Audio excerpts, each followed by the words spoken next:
Ayan. So ito, mga kababayan, pakinggan po natin ang sinabi ni Aimee. Kasi ganito po kasi yan mga kababayan. Hindi kasi, hindi kasi mga kababayan madaan, no? Hindi nadadaan sa rally para mapatalsik si PBBM, no? Hindi nadaan sa rally ng INC para mapatalsik si PBBM pagka presidente.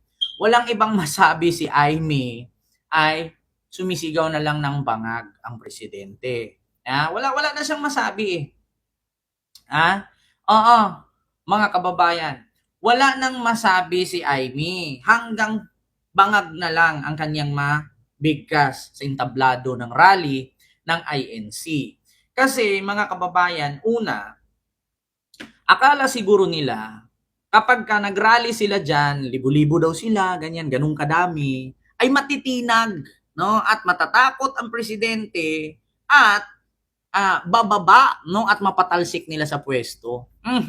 Walang ganun. Bakit? Una, bakit po matatakot si PBBM? Unat sa lahat, hindi naman po siya kakandidato sa 2028. Pangalawa, bakit po bababa ang presidente kung wala namang sapat na dahilan para bababa siya? Dahil lang sa rally, bababa siya? Maliban na lang kung susugurin ninyo ang Malacanang. Kung sugurin nyo naman ang Malacanang, pag nagdeklara ng martial law yan, mas lalong tatagal yan. Diba? Mga kababayan, kasi sa totoo lang, yung galawan kasi nila ngayon, mga kababayan, ay pang despiradong galawan yan eh. Despiradong galawan. Akala siguro nila na kapag nag-rally ang INC, matatakot ang presidente. Akala siguro nila kapag nag-rally ang INC ay hindi nakakasuhan si Marcoleta. Di ba? Hindi. Walang matitinag, hindi natitinag ang presidente. Una, bakit siya matatakot? Siya ang presidente. So, sinong masusunod? Kayo? Ano bang pinaglalaban nyo? Maliban na lang kang pinaglalaban ninyo ay corrupt siya, marami siyang ginawang katiwalian, marami siyang ginawang, mayroon siyang pagnanakaw, may ebidensya kayo, meron kayong pruweba, ay talagang matakot ang presidente. Ang problema kasi, bakit siya matatakot kung wala naman siyang ginawang kasalanan? Dapat ang matakot dito ay inyong kapatiran na si Marcoleta. Kasi siya ang may kasong plunder. So, ngayon mga kababayan, hindi nagpapatinag ang presidente, umakyat sa entablado si Aimee. Wala na ibang masabi kundi bangag na. Ito po mga kababayan, pakinggan natin mga kababayan yung sinabi ni Aimee. Ito pakinggan natin. Umakyat si Aimee.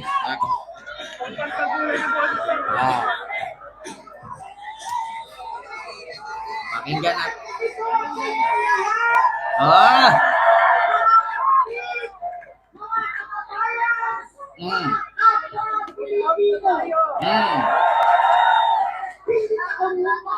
Kasi hindi ko kayang hindi kayo samahan. Para isigaw sa buong mundo, we are one! We are one! Ma'am Biabeng, hello po, salamat. We are one!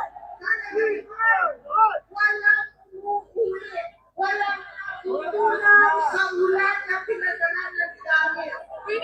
Walang uwi ang Mami J, hello po. Gobyernong manhid.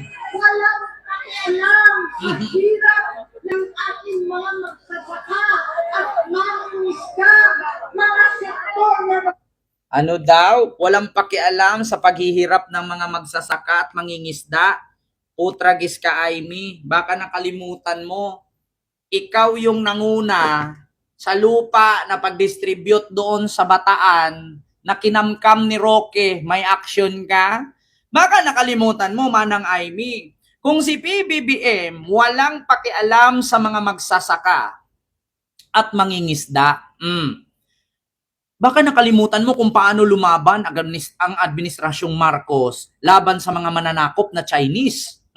At baka nakalimutan mo ang kasalanan mo sa Bataan. Ikaw ang nag-distribute ng lupa ng DAR na inagaw ni Harry Roque. May action ka? At baka nakalimutan mo, almost 1 billion ang nagastos ni PBBM sa DAR. No? Diyan sa kanyang confidential fund. Ito sa mga hindi nakakaalam.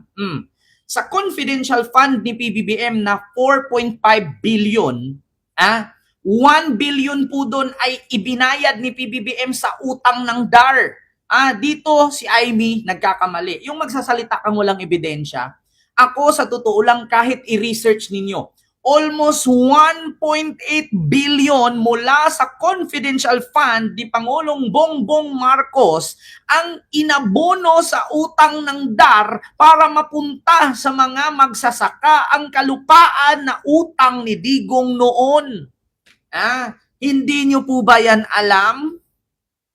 Kaya yung sinabi ni Amy na walang pakialam, manhid sa mga magsasaka, sa mga agriculture sector, baka hindi mo alam, Amy. Bakit hindi nyo ibinalita at isinabi?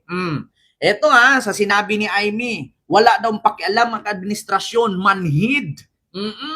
Sa mga magsasaka at mangingisda. Bakit pag i-research natin ngayon? Sige, pakita natin. Siyempre, Administrasyong Marcos, sinuportahan natin. Pakita natin, Marcos. Wait lang. Ito, pakita natin. Ayan, DAR. Ito, mga kababayan. Pakita natin, Ito, basahin natin, mga kababayan. Mula po yan, mga kababayan, kay PBBM. Wait lang. Ito, basahin ko Ayan. Ipabasa natin sa inyo. Magkano ang binayaran ni PBBM? Ayan. President Ferdinand Bongbong Marcos did not pay 1 billion pesos to the Department of Agrarian Reform. Instead, his administration enacted a law that wrote 57.65 billion pesos through 1.4 billion in the agrarian debt owed by farmers to the government. Actually, hindi naman talaga si PBBM ang nagbayad, ang kanyang administrasyon. Hindi lang 1 billion mga kababayan, pero kung tutuusin natin, isa sa kanyang confidential fund na 1 billion ay inilagay niya dyan sa utang sa DAR. Biruin nyo 1.04 billion ang utang ng DAR.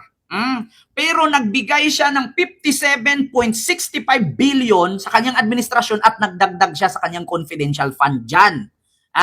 So ngayon mga kababayan, paano mo nasasabi, Amy, na manhid ang kapatid mong presidente? Hindi siya nagbayad totally, hindi siya nagbayad.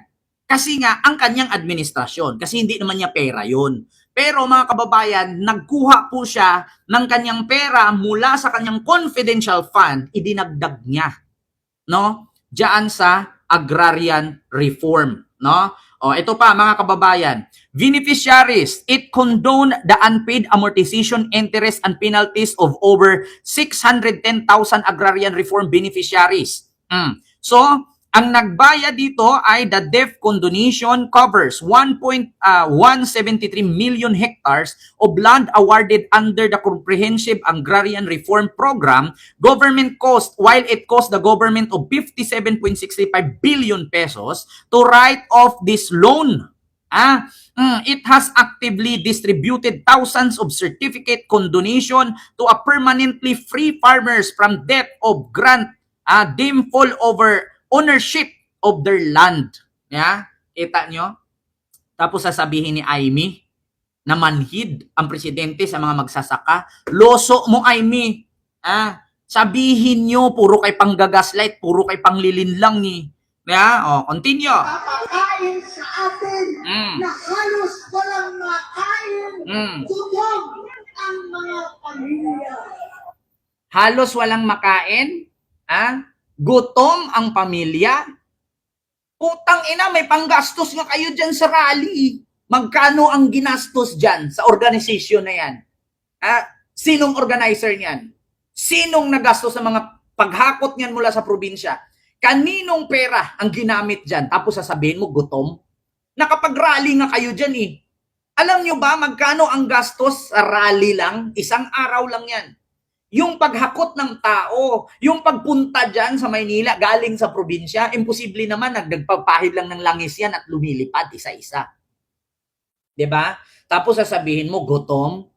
Utragis na, Aimee. Paano naging gutom? Ha? Paano naging gutom?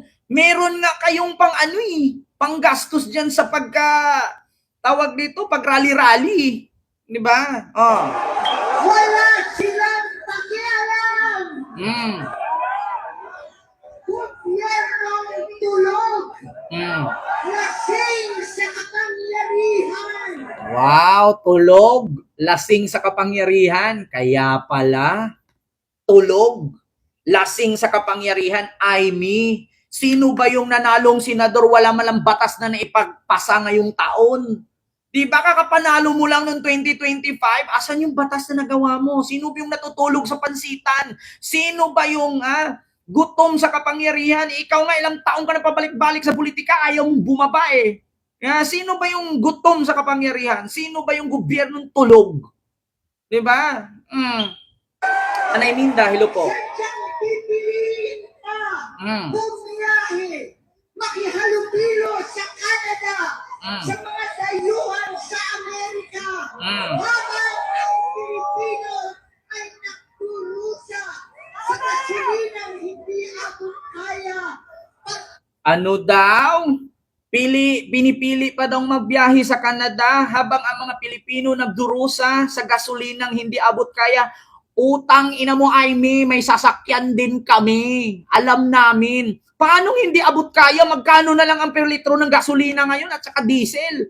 Hindi mo ba nakikita na mayroong 10 pesos per litro na subsidy? Government subsidy, Aimee, wag kang tanga. Wag mong linlangin ang tao. Kahit saang gasoline station ka ngayon, mapa Shell, Petron, Caltex, Phoenix, or kahit ano pa yung mga gasoline station ngayon, may nakalagay na logo, pagbabago, Pilipinas, no? Bagong Pilipinas, 10 pesos per liter subsidy. Paano mo nasasabing gasolina hindi abot kaya? Paano hindi abot kaya ang gasolina? Every liter nga sa gasolina ngayon, 10 pesos ang ibinigay ng gobyerno para bumaba. Di ba? Tanga-tanga, linlangin mo pang tao, Aimee. Puro kay panggagaslight. Dapat sa inyo, pagsisindihan kayo eh. Ay ginintuan at napakahirap na buhay. Wala silang pakialam. Napakahirap daw na buhay. Wala daw pakialam. Aimee, kung naghirap kayo, naghirap ang Pilipino, yung mga designer bags mo nga, paiba-iba. Yun ngang mga alahas mong sinusuot, pati dito sa dibdib mo. Magkanong halaga niyan? Magkanong halaga ng mga pinagsusuot mong alahas, Aimee? Magkano yung mga sinuot mong damit? Magkano yung mga designer bag mo na mga customized? Baka nakalimutan mo. Kami yung naghirap, ikaw yung yumayaman. Baka sigawan kita, ibalik mo yung ninakaw mo. Wag naman sana, madamay na naman si BBM. Naghirap, pero halos araw-araw yung designer bag mo, paiba-iba. Diyos ko, paano ka maghirap kung ang dami mong restaurant na negosyo, Aimee? Paano ka naghirap kung ilang Shakey's ang franchise mo? Diba? Paano ka naghihirap, Aimee? Wait lang kasi nawala ang boses ni Aimee. Sa kasilinang hindi ako kaya. Pagkain ginintuan at napakahirap na buhay. Wala silang pakialam. Pagkat itong gobyerno ay pangat. Diba? Pagkat itong gobyerno ay baba! Dapat baba! Dapat ganun eh. Wala bangag ang nabigkas Pagkat itong gobyerno ay baba, haba lang ng baba mo, wag kang yumuko dyan, makadisgrasya ka pa. Yeah? Tignan natin ang sagot ng palasyo, mga kababayan, sa tirada ni Amy. Sa gobyernong wangag, sabi niya. Ito, mga kababayan, pakinggan natin ang sagot ng Malacanang. Wait lang may ads, mga kababayan. Pagkat ang nagsalita sa entablado ay baba! Yeah. That means if May mensahe ang Malacanang sa Iglesia ni Cristo sa ikalawang araw ng kanilang protesta. Huwag magpagamit sa destabilisasyon. May buwelta rin ang palasyo sa banat ni Senator Amy Marcos laban sa Pangulo. Yan ang agenda report ni Ivy Reyes. sa kanyang pagsipot sa pop-up rally ng INC kagabi, tinawag ni Senator Amy Marcos na gobyernong tulog at lasing umanaw sa kapangyarihan ang administrasyon ng kanyang kapatid na si PBBM. Alon Nanghangin Lipi, ang sagot ng Malacanang dito. Nakakaawa ang mga obstructionist na tulad ng isang senadora. Diba? Nagre-rely, gumagamit ng fake news para makapanira lamang at para kalat ang mga ganitong klaseng maling impormasyon. Pero mas nakakaawa ang mga taong pumalakpak habang nakikinig kay Senator Amy Marcos. Dahil malamang hindi nila alam na ang mga sinasabi ni Senator Amy Marcos ay mga kwentong walang basihan. Tama! Nakakaawa dahil malamang ay hindi nila alam na sila ay ginagawa lamang Human shield. Sana rin daw ay singsigasin sa pagpuna ang senadora noong panahon ni former President Rodrigo Duterte. na nang umamin ang dating Pangulong Duterte sa paggamit ng illegal na droga. Pinaghandaan po natin talaga ito para maipakita natin kung sino ba talaga ang gumagamit ng illegal na droga sa panahon na siya ay Pangulo na. Diba? Pero sa mga pag-amin na ito ni dating Pangulong Duterte, tumahimik siya. Obvious daw na politikal ang pagtira ni Senator Amy sa administrasyon para Diba? Bangag daw ang presidenteng bangag, administrasyong bangag. Diba si Digong umamin, sabi nga niya, parang paradise. Kita, panoorin ninyo. Ikaw daw ang pinaka-addict na presidente. Ito, Digong. Digong Vintanil. Vintanil. Ito na, Digong. Biglang bawi sa dating Pangulo. Ito, kababayan. Digong gumamit. Vintanil. Ito. Lagyan mo lang ng isang adik sa pamilya. That family becomes dysfunctional. Talagang sira ang buhay. Science says that 2 or 1 year and a half constant use of shabu shrinks the brain. Ito ang ganda ng mensahe ni Digong. Lagyan mo ng isang adik ang isang pamilya. Talagang masira ang pamilya. Ngayon, mga kababayan, tanungin ko kayo, sino po bang pamilya yung kalat? Sino po ba yung pamilyang hindi magkakasundo? Sino po ba ang pamilya na may mga adik na lahi? Kasi kung tanungin natin, pamilyang Marcos, hindi naman sila nagkakalat-kalat. Ang pamilyang Marcos mukhang si Amy lang naman ang suwail. Pero sa pamilyang Duterte, kailan lang sila nagkakasundo nung nakulong na si Digong? Diba? Ito mga kababayan. Lagyan mo lang ng isang adik sa pamilya. That family becomes dysfunctional. Kaya pala. Talagang sira ang buhay. Science says that 2 or 1 year and a half constant use of shabu shrinks the brain. Lagyan mo lang ng Kaya pala, mga kababayan, lagyan daw ng isang adik ang pamilya, sira ang pamilya. Kaya pala, hindi sila magkakasundo. Di ba? Kung hindi siya makulong sa dahig, hindi sila magsama-sama.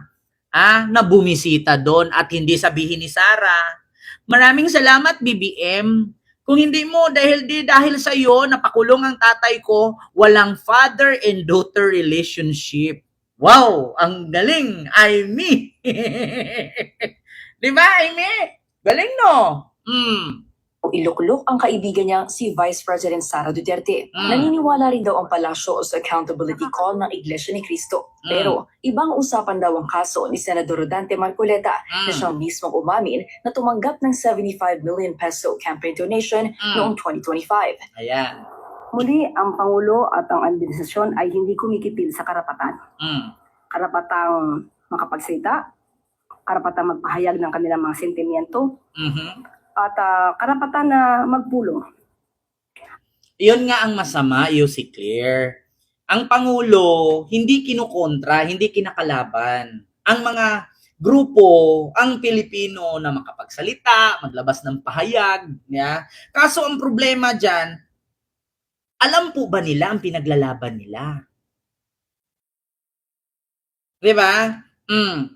Wala naman, di ba? Narinig nyo, sabi ni Yossi Claire, ang Pangulo hindi kinukontra ang pahayag ng mga grupo, ng mga Pilipino na maglabas ng saloobin at mga pinaglalaban. Ang tanong ngayon, naintindihan po ba ng INC yung pinaglalaban nila? Ano po ba yun?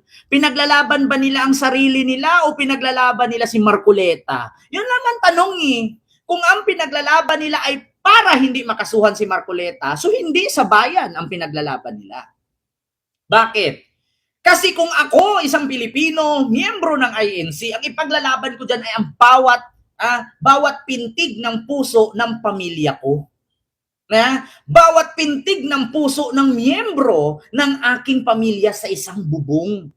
Pero kung ang ipinaglalaban nila dahil tutol silang makasuhan si Marcoleta, putang ina, hindi po nila alam ang pinaglalaban nila. Ngayon, kung ipaglalaban nila si Marcoleta at utol silang makasuhan si Marcoleta, so saan yung para sa bayan doon? Bakit? Si Marcoleta ba ay Diyos? Na kaya niyang iligtas lahat ng problema? Huwag niyong sabihin lahat ng miyembro ng INC ay bilyonaryo, walang problema. Kung mag-rally sila, dapat ang ipaglalaban nila ay yung nasa saluubin nila. Yung maliit ang sahod nila, yung hindi sila nakapagtrabaho ng ayos, binaha yung lugar nila, mahal ang bilihin. Yun dapat ang ipaglalaban. Hindi yung ipaglalaban mo, yung isa sa miyembro ninyo, natutol kayong kasuhan ni Boying Rimulya. Diba? Kita nyo, rinig nyo ang sabi ni Yossi Claire, hindi hinadlangan ng Pangulo ang kanilang mga mithiin sa luubin. Diba? Ang tanong, ano bang kanilang mithiin? Ano ba ang kanilang pinaglalaban? Para sa sarili, para sa bayan, o para kay Marcoleta? Diba? Yun nga ang tanong, Yossi Claire, hindi nila maintindihan kung anong pinaglalaban nila. Kasi kung tanungin mo yung mga nag-rally dyan sa EDSA, ano po bang pinaglalaban ninyo? Transparency, accountability, di ba isinasalang si Marcoleta ngayon sa husgado kaya siya kinakasuhan. Kung transparency at accountability, hintayin ninyo. Kung manalo si Marcoleta sa plunder, di lalabas ang accountability at transparency. Di ba? Mali ba yun? Accountability, transparency, ang pinaglalaban nila. Bakit hindi nyo hayaang isa lang si Marcoleta? May tinatawag tayong due process Di ba? Accountability ang sigaw ninyo at transparency. Hayaan yung kasuhan si Marcoleta. Kasi para makita ninyo yung accountability niya at transparency niya. Kung mapatunayang wala siyang kasalanan, edi yun transparency. Kung mapatunayang wala siyang kasalanan, edi yun accountability. Bakit tutol kayong kasuhan siya? Asan yung sinisigaw ninyong accountability at transparency? O di ba bumalik sa inyo?